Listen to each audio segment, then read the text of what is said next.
নমস্কার বন্ধুরা, মামনি রান্নাঘরে সবাইকে স্বাগত। আজকে আমি তৈরি করব আলুর দম। তার জন্য আমি এখানে আলুটা এইভাবে কেটে হলুদ মাখিয়ে রেখেছি, নুন হলুদ মাখিয়ে রেখেছি। আর এখানে গাজরটা কুড়িয়ে নিয়েছি। এটা দিয়ে হয়ে যাবে আলুর দম। নিরামিষ দিনে এটা দিয়ে আলুর দম যদি খেয়ে না থাকেন, একবার করে খেয়ে দেখবেন। আমরা করে খেয়েছি, তাই শেয়ার করলাম। খুব সুন্দর খেতে হয়। কড়াইতে তেল দিয়ে আলুগুলো ভেজে নিচ্ছি।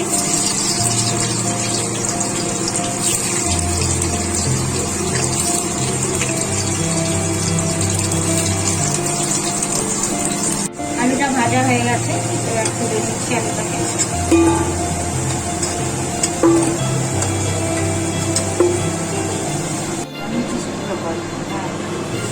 হিং ফোড়ন দিয়ে দিলাম তেলের মধ্যে। আদা লঙ্কা, 1 চামচ আদা, 1 চামচ লঙ্কা বাটা দিয়ে দিলাম।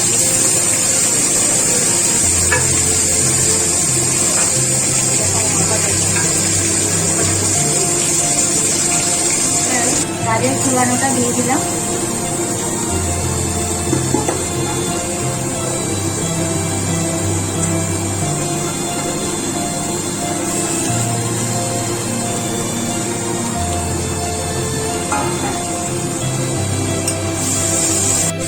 এখানে 4টে টমেটো আছে, ছোট ছোট 4টে টমেটো দিয়ে পেস্ট করেছিলাম, এটা দিয়ে দেওয়া হবে।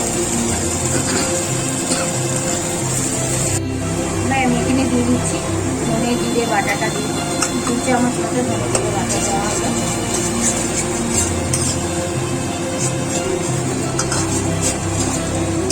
এক চামচ কাশ্মীরি লঙ্কা গুঁড়ো দিয়ে দিলাম।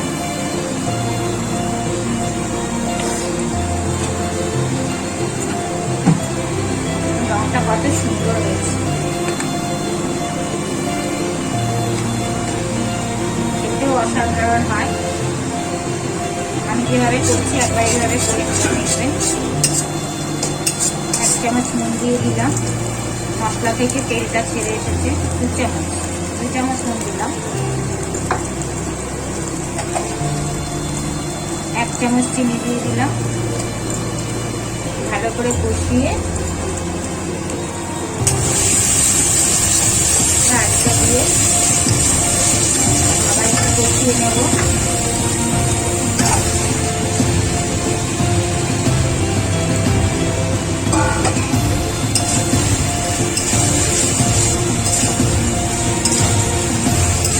গরম জলটা দিয়ে দিলাম।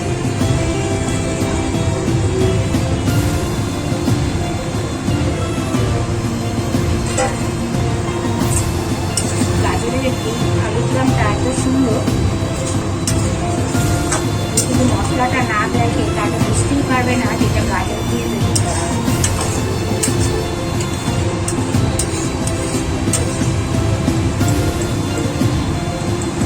আমি এবার প্রেসারে সব আলুটা তুলে দিয়ে দিচ্ছি। একটা সিটি মেরে নেব, তারপরে ফ্লেমটা লো করে দিয়ে 6 মিনিট রেখে নামিয়ে দেব।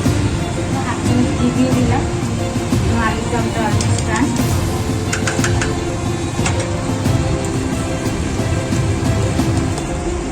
দিয়ে আরেকটু গরম মশলা দিয়ে দিলাম।